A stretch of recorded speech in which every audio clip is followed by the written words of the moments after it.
What's up YouTube? It's the one and only legend of winning, aka Low, and I'm back with another video. So the NBA offseason is in full effect right now, and what I decided to do is make a video wrapping up and reviewing some of the bigger moves that happened this offseason. Now I'm not going to be able to touch on everything, however I will be able to touch on, like I said, some of the more major events regardless if it's signing or trades that happened in this offseason. Also, I won't be talking about draft picks either. That right there, I did another video on my winners or losers, so make sure you go check that video out as well. And speaking of winners and losers, this video will strictly just be my review or my recap of what happened this offseason. I will make my winners and losers tomorrow, so make sure you hit the subscribe button so you can be updated on all the videos on this channel. And also, before we get into the video, I do want to answer maybe one or two quick questions that I consistently see in my comment section, and I also see in my Twitter feed as well, or at least some misunderstanding that I see with a lot of fans. So one question that I consistently hear is, what exactly is a salary cap, and why exactly are so many people getting paid these ridiculous amount of money? So for people out there who are completely unaware, the NBA recently signed a TV deal with different networks, and with more lucrative financial revenues, that means that there's going to be more money in the NBA, and more money means that the salary cap will go up, and if the salary cap goes up, then it also means that the players will receive more money also. So always keep that in mind. And with that being said, just in case you don't understand how high the salary cap has gone up over the last 2 years, here's a perfect graph explaining how much money the salary cap has gone up over the last several years now. Now, with new money entering the NBA, you have certain experts who consistently try to project how high the salary cap will be for years and years to come. And when it comes to this season, even though yes, it has gone up some more to $99 million this next upcoming season, that still is lower than what a lot of people were projecting it to be last season. Because it's lower, roughly around $10 to $15 million lower, depending on who exactly you're talking to. But because it's lower, you have some organizations, such as the Los Angeles Lakers, who made, we'll just call them mistakes, made some mistakes last offseason by giving certain players a ridiculous amount of money.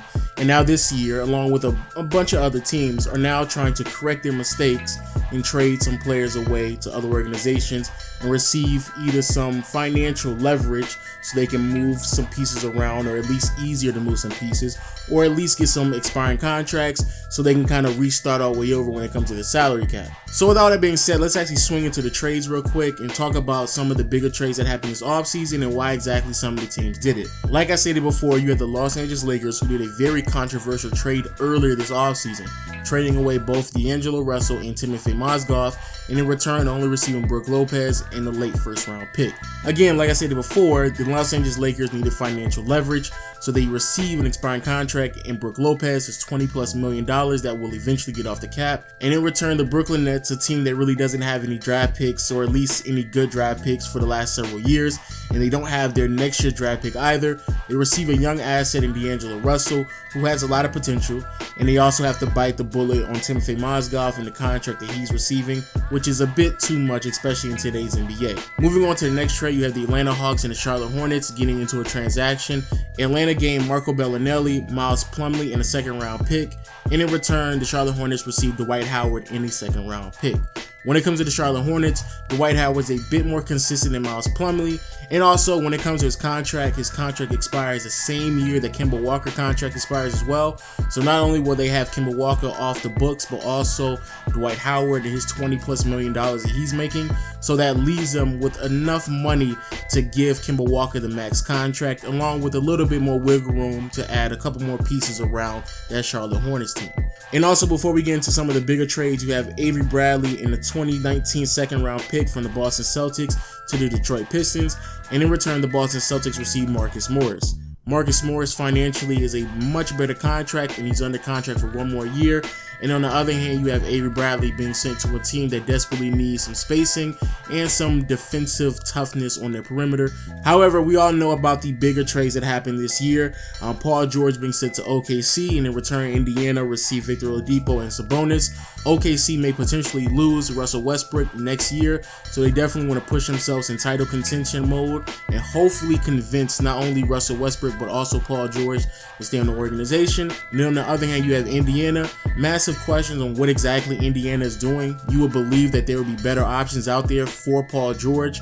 However, Victor Oladipo is a pretty solid player. He has potential to be a 20-plus scorer in the NBA. And Sabonis, he was a top 10 draft pick in last year's draft and potentially was misutilized with OKC. So hopefully the Indiana Pacers will be able to best utilize both young assets. Then the next huge trade that happened was Chris Paul to the Houston Rockets. And in return, the Clippers received just a boatload of assets, just ridiculous amount of players. But the three biggest pieces that I do want to point out is Sam Decker, Pat Beverly, and Lou Williams. Lou Williams is going to come off the bench and replace Jamal Crawford for that $6-man-a-year role. I love Patrick Beverly at the point guard position, especially the amount of money that he's receiving. And you have Sam Decker, who seems like he's going to be a solid wing player, especially if he's able to stretch out the floor. And then on the other hand, you have the Houston Rockets, who are definitely taking a massive risk when it comes to Chris Paul. And quite honestly, I don't necessarily know how it's going to work out between Chris Paul and James Harden in the backcourt. However, I do believe it's safe to say that you can't go too wrong with having two of arguably the top 10 players in the NBA right now. So perhaps an upgrade for the Houston Rockets as well. And finally, we have the biggest trade this offseason. Shout out to the Minnesota Timberwolves for making the acquisition of Jimmy Butler. And in return, the Chicago Bulls received Chris Dunn, Zach LaVine, and both teams swapped their first-round picks in this year's draft. And the Chicago Bulls, with the 7th overall pick, received Lauri Markkanen. When it comes to the Minnesota Timberwolves, I've been saying this for a while now, that Minnesota really and truly did not need to receive any more young assets. They needed veterans on that team to guide some of the younger players in the right direction and hopefully push them forward to make them a title contender, because a lot of those younger players such as Karl-Anthony Towns and Wiggins, both of them were putting up stats that were really, really good. However, they just weren't translating into wins. So giving them some veteran guidance is definitely a great thing. And pushing for a player at the caliber of Jimmy Butler, I think is also phenomenal. One of the better two-way players in the NBA right now. Now, that's all the trades I'm going to talk about in this video. If you want to be updated on any more trades, I'll make sure I put a link in the description. However, moving from the trades to the signings themselves, again, like the trades, I'm not going to talk about every single signing because there is definitely a lot of signings that happened this offseason. However, I will talk about the three best players that signed to another team and the three best players who were retained from their organization. So first, you have Gordon Hayward moving from the Utah Jazz to the Boston Celtics. Gordon Hayward is a solid small forward who can play at an all-star level, consistently was a 20-point scorer, extremely efficient scoring-wise, especially from behind the arc. And on top of that, he's a pretty solid distributor, especially if you put him in a system. And speaking of systems, he's also a very, very solid team defender as well. Pair him up with his college coach in Brad Stevens, and more than likely be the second option with the Boston Celtics behind Isaiah Thomas. I actually believe this is a pretty solid pickup from the Celtics, regardless of what people want to say about how much he's getting paid.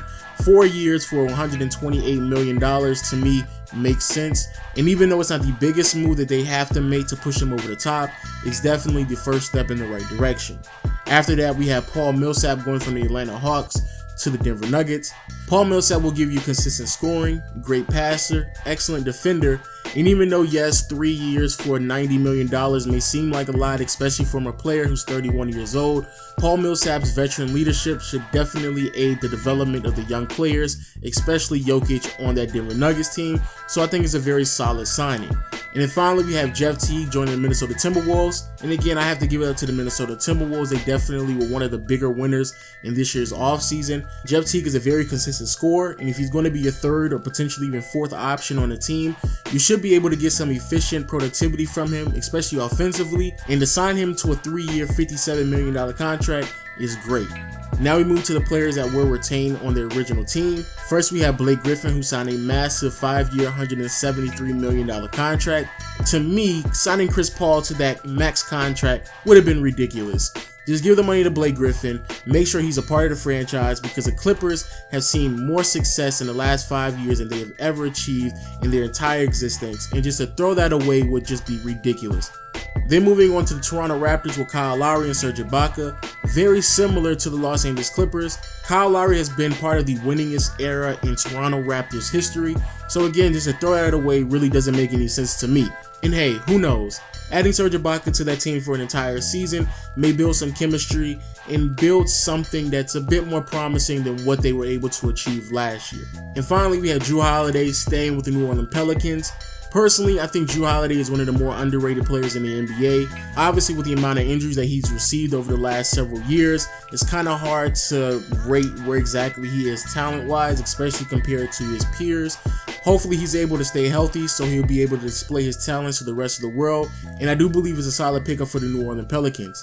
Now, for 5 years, $126 million, that's a bit much. It is a bit much, don't get me wrong.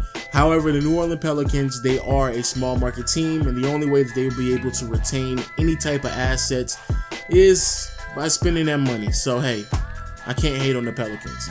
And before I wrap up this video, two things I want to touch upon. One, shout out to the Golden State Warriors because they were basically able to retain everyone. And also they were able to bring along two perimeter players that will definitely aid them in stretching the floor, in Omir Caspi and Nick Young. And finally, before we wrap up this video, like I said before, I'm not going to touch on every single last signing. However, what I will do, almost like in credit form, I will roll through every single player that was signed to a contract this offseason, just so you can get an understanding of exactly where players are going. So let's look at that real quick.